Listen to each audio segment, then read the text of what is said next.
O episódio de hoje é um oferecimento do canal Cinéfilos Anônimos, que traz perfis dos maiores astros do cinema. Inclusive, eles já fizeram perfis de grandes nomes que têm romances ou comédias românticas no currículo, como o Tom Hardy e a Michelle Williams, que estão em cartaz agora com Venom, e eles vão lançar também um sobre o Ryan Gosling, que vai estrear com O Primeiro Homem. Confira esses vídeos clicando no link aqui embaixo na descrição ou no card aqui em cima no cantinho.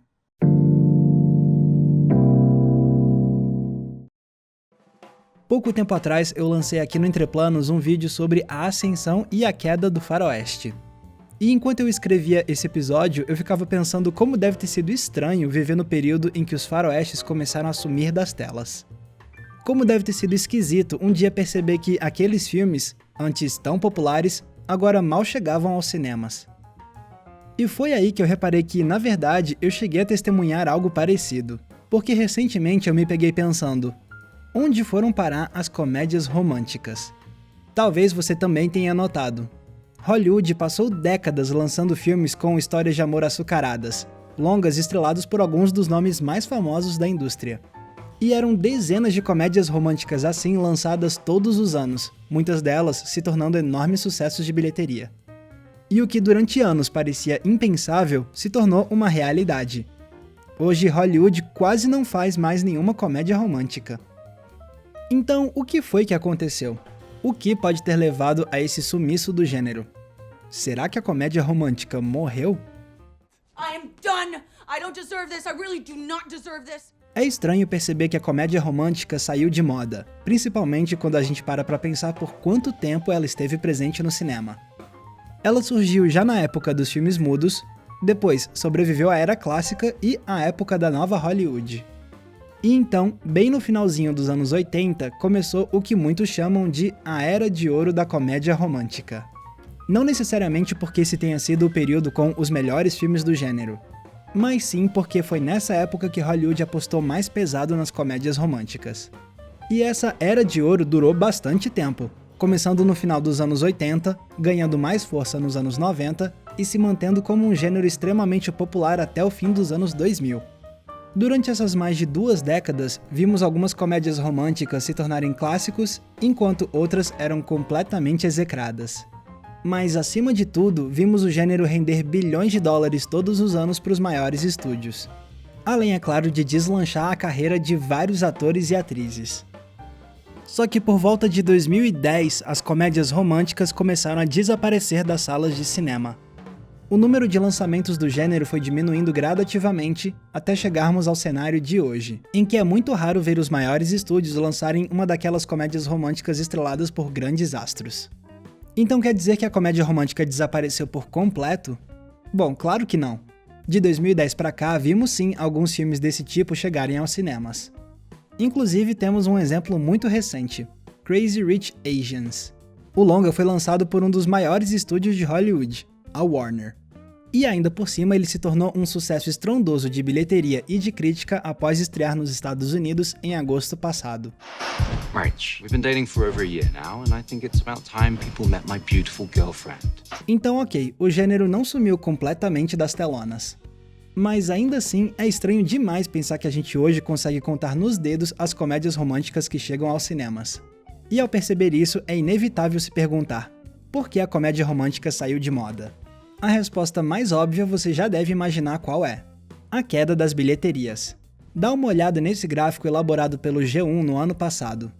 Ele mostra o faturamento das comédias românticas que ficaram entre as 50 maiores bilheterias nos Estados Unidos entre 1996 e 2016. Dá pra ver que o gênero se manteve bem forte nos anos 90 e 2000. Mas depois de 2011, o faturamento desses filmes despencou. E com performances cada vez piores nas bilheterias, é claro que os executivos de Hollywood deixaram de ver as comédias românticas como um investimento que valesse a pena. I can't keep doing this.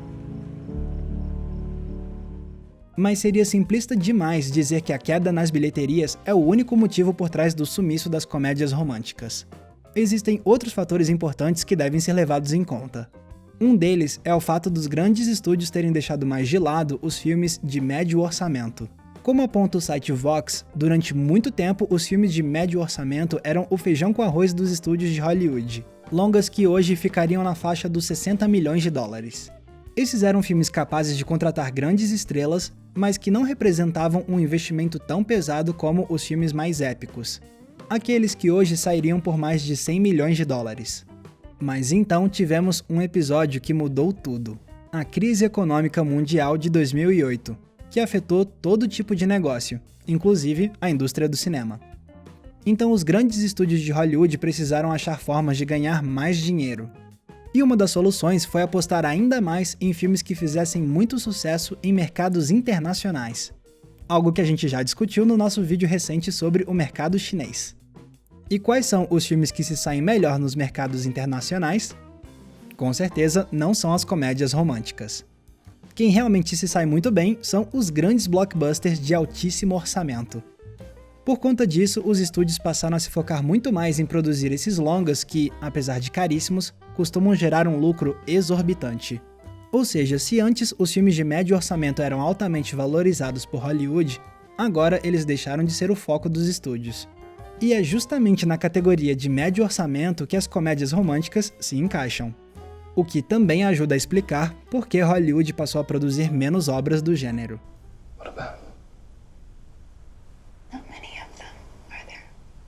Outra possível explicação para o sumiço da comédia romântica em Hollywood pode estar no gosto do público.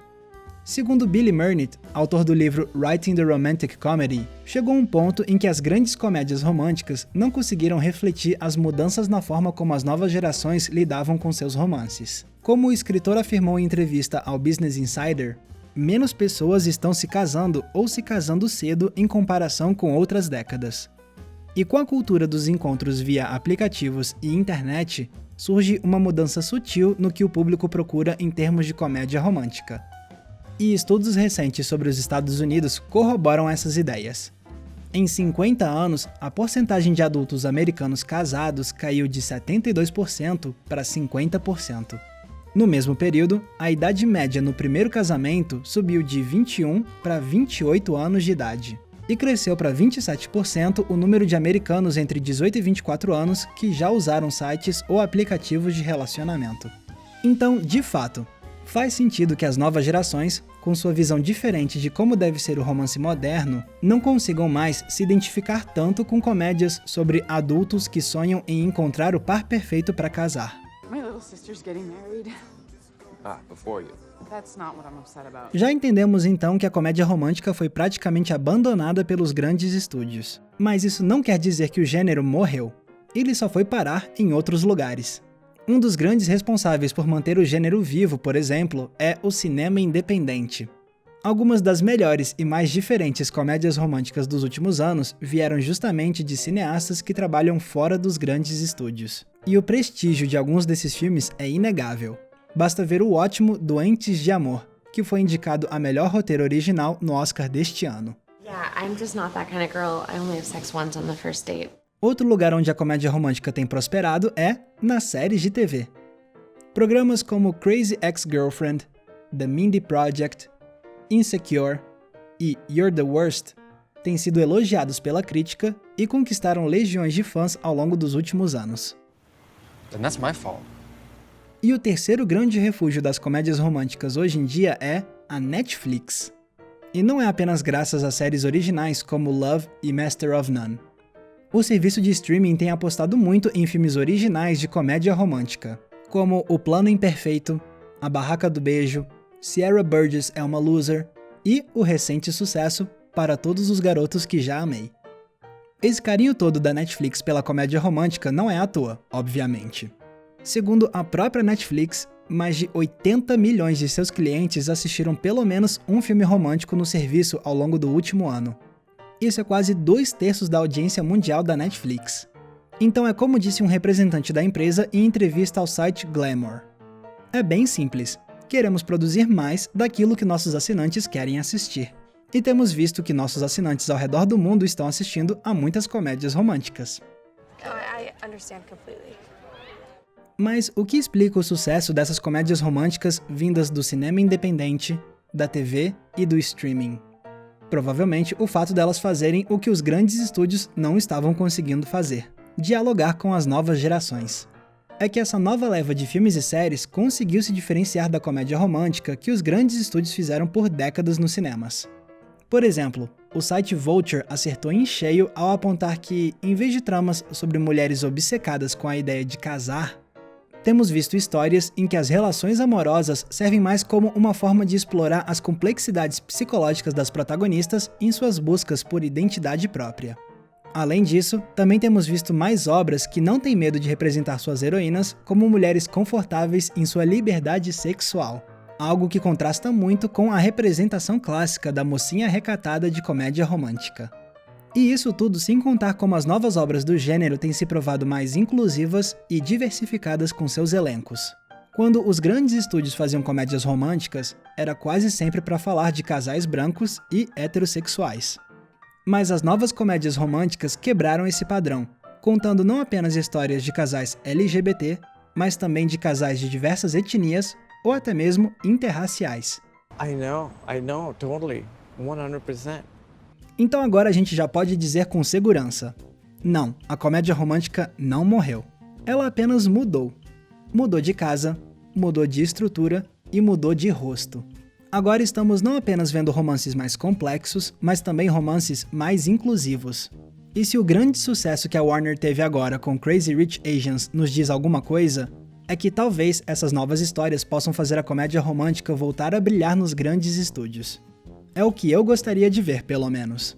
Porque se for para ter mais filmes que fogem de velhas fórmulas e que nos mostram como todo tipo de gente se apaixona, com certeza vale a pena dar à comédia romântica uma nova era de ouro.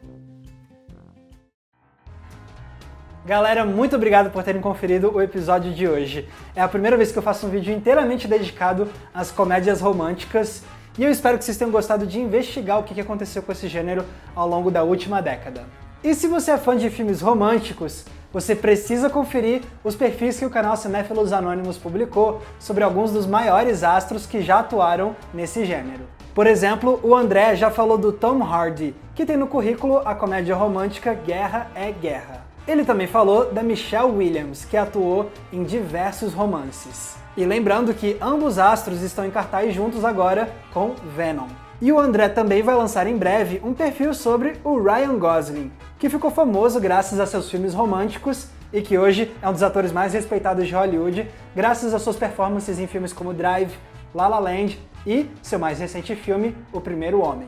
Os vídeos dos Cinéfilos Anônimos são uma excelente pedida para quem quer conhecer melhor a trajetória desses atores e também de outros grandes nomes da sétima arte.